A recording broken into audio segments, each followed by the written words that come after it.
Səni idarə edirlər. Biraz sərt səslənir bu cümlə, amma düşündüyündən daha realdır. İnternetdə gördüyün hər şey sənin seçdiyin şeylər deyil. Sən elə bilirsən ki, özün seçib baxırsan, amma əslində sənə nə göstərirlərsə, onu görürsən.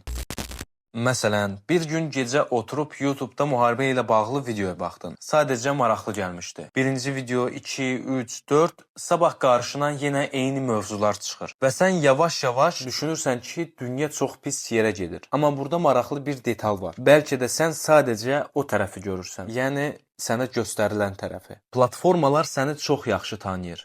Hətta bəzən özündən də yaxşı. Həqqi deyirəm. Onlar baxır ki, sən hansı videoda dayandın, hansı videonu sona qədər izlədin. Məsələn, bir videonu izlədin, amma ikinci saniyədə o videodan çıxdın. Deməli, bu maraqsızdır. Amma digər videoya 30 saniyə baxdın. Çaplı şeylər.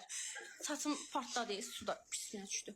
Uşaqlar gül, ancaq gül. Bu isə maraqlıdır. Və sistem deyir ki, okey, bu adam bunu sevir. Sonra sənə eynisindən 10 dənə daha göstərir. Sevgi nəyə deyilir? Sevgi sənin canıvazlara deyil. Qocasan. İndi xırda atırıq 10 mini tamamlayırıq. Aradakı fərqi çox eləyin. Neyse, mən musiqiçiyəm, oxuyanam.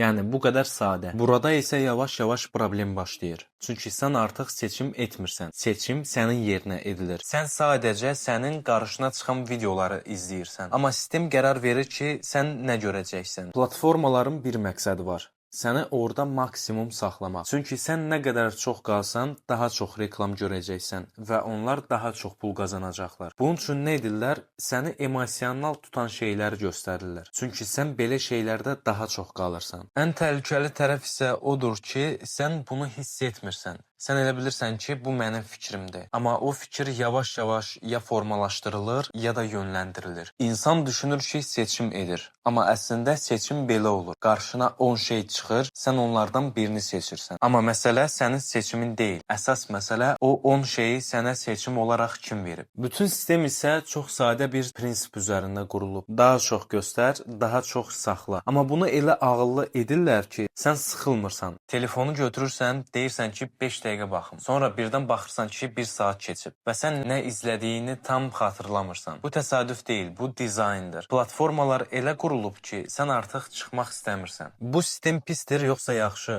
Açıq desək, bu sadəcə bir alətdir. Amma problem istifadə formasındadır. Əgər sən bunu başa düşmürsənsə, o səni idarə edir. Əgər başa düşürsənsə, sən biraz daha şuurlu olursan. Sonda isə yenə eyni sual, amma biraz fərqli formada. Səncə sən internetdən istifadə edirsən, yoxsa internet səndən istifadə edir?